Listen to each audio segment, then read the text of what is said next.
Good morning. কেমন আছেন সবাই? আশা করি সবাই ভালো আছেন। আজকের থেকে মনে হলো শীতকালটা এসেছে। আমার এই যে ছোট গুন্ডাকে পাঠাবো না, তুলে ফেলেছিলাম। তো বড় ছেলে বলে, মা ভাইয়ের তো এক্সাম শেষ হয়ে গেছে, ওকে পাঠাও না, কি শীত, বৃষ্টি হচ্ছে। এই ছেলে বেরোচ্ছে আর ওকে পাঠাবো না। হ্যাঁ, পরে দিচ্ছি। টাইটা কই? এই টাই বাঁধতে একটা ঝামেলা। আজকে বাসে বাচ্চা বেশি আসবে না তোদের। তুই চোখ মুখ কেমন ধুয়েছিলি বাবা? ঠিক আছে, ঠিক আছে। এই বড় ছেলেকে রেডি করে দি। এই যে, স্যার বেরোচ্ছে। তো আজ সকালে কালকে কালকে ব্লগটা এন্ড করতে পারলাম না। এত ছুটাছুটি করে কাজগুলো করতে হয়েছে আমার।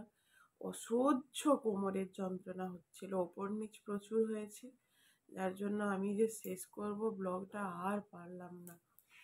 মানে কালকেরই মধ্যে মায়ের যা রিপোর্ট করানোর সবার সাথে কথা করিয়ে নিয়েছি আর কি, কালকেই ছুটে। কি বাবা?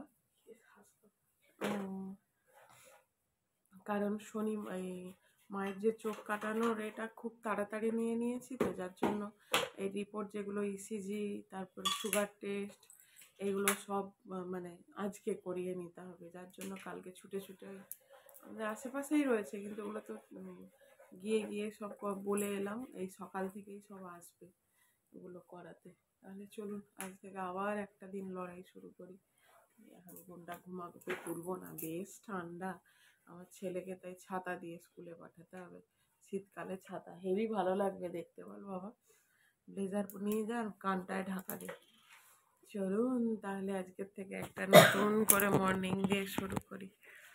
ভালো লাগছে না, চোখটা জ্বলে যাচ্ছে, যেন মনে হয় ঘুমিয়ে পড়ি। কিন্তু আজ বৃহস্পতিবার, প্রচুর কাজ রয়েছে, কাজটা সারতে হবে, আমাকে একটু পুজো সারতে হবে। চলুন তাহলে সাথে থাকুন। কাজ করতে করতে মা এসেছিল, মায়ের ওই সকালের যে সুগার টেস্ট করানোর জন্য ওটা নিয়ে চলে গেছে, আমি দেখাতে ভুলে গেছি। বললাম না, আমি কদিন ব্লগ না করার জন্য না এখন সব ভুলেই যাচ্ছি। তার মাঝে আবার আমার সেজো মামা এলো, এসে এই যে চিংড়ি শাক, চেনা যাচ্ছে, ও চিংড়ি শাক দিয়ে গেছে। মানে যারা গ্রামের মানুষ তারা চিনবে, এত দিয়ে গেছে একদম।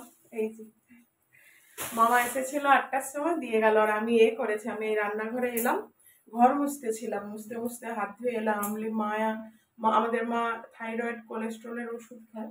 আমি বলি, মা তোমায় চাটা করে দিই, কারণ 9টা বাজতে যায়। 9টা এখনো বাজেনি, 8:30 বাজে। তো সে যাই হোক, আমি আগে মায়ের চাটা করে দিই, তারপরে ঘর মুছবো।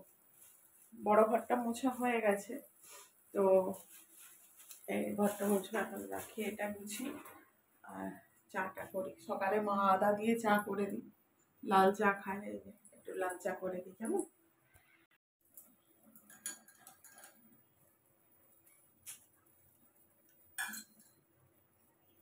এদিকে চা হচ্ছে, এদিকে আমার ব্যবস্থা করছে। চা হচ্ছে, লাল চা।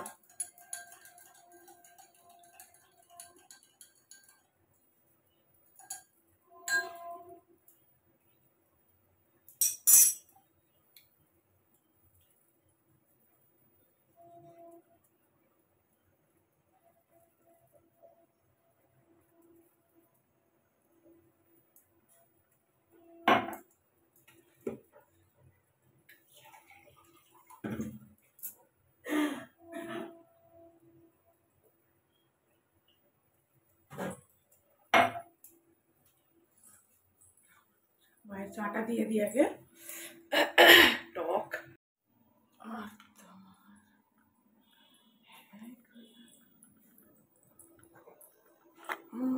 মাগো,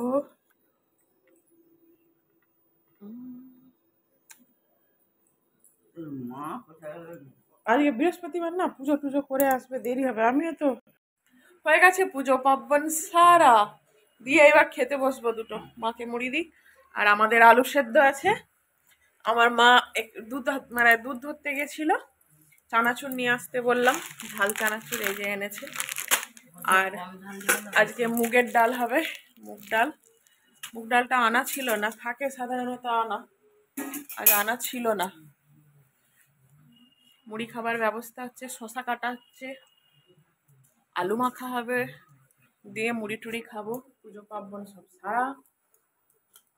এই যে ফুলকপি, আর এতে আছে পটল।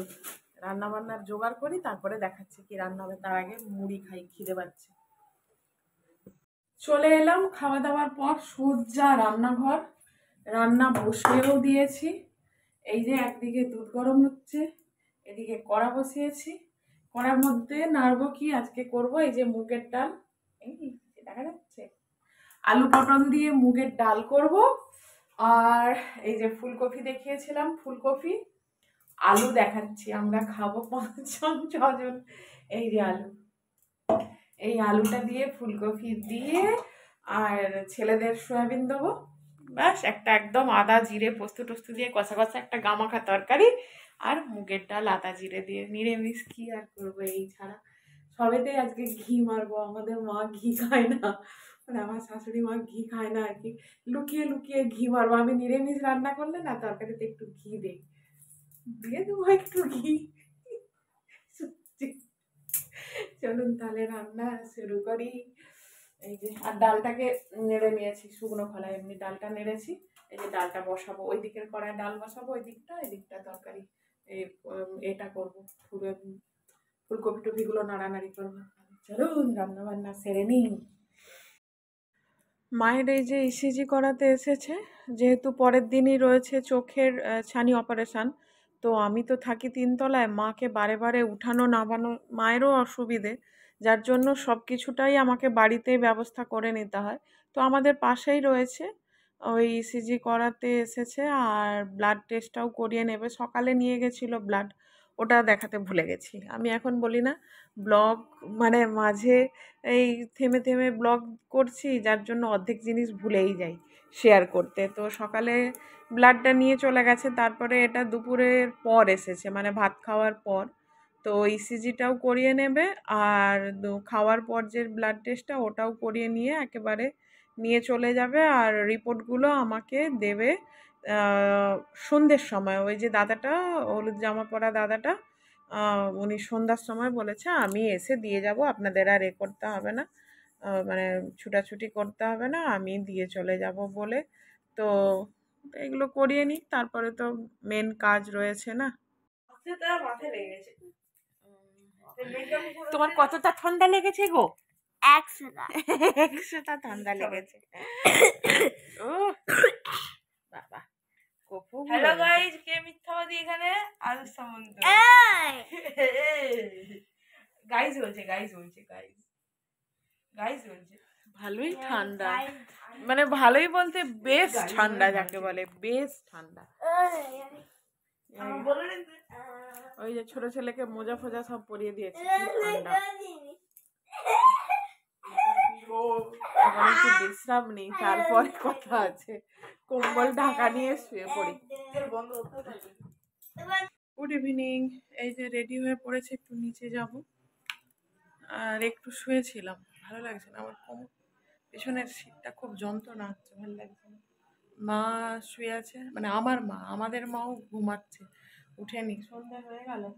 আসি চা করব, সবাই চাটা খাবো। তো আমার একটু কাজ আছে, কালকে যেহেতু মায়ের চোখের ওই অপারেশনটা হবে, আজ থেকে আমাকে প্রিপারেশনটা নিয়ে নিতে হবে না, যার জন্য একটু নিচে যাব, চলে আসবে, বেশি দেরি হবে না।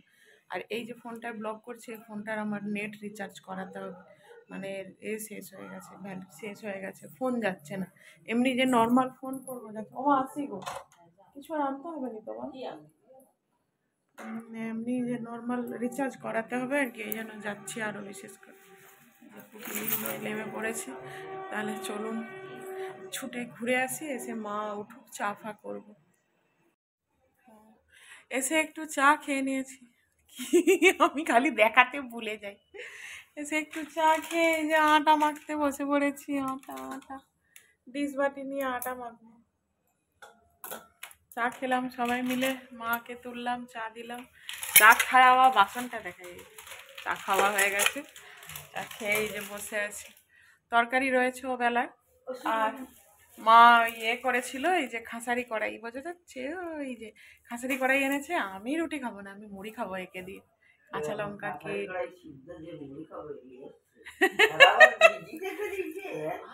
বিক্রি হয় তো ওই রকম আটা মাখি।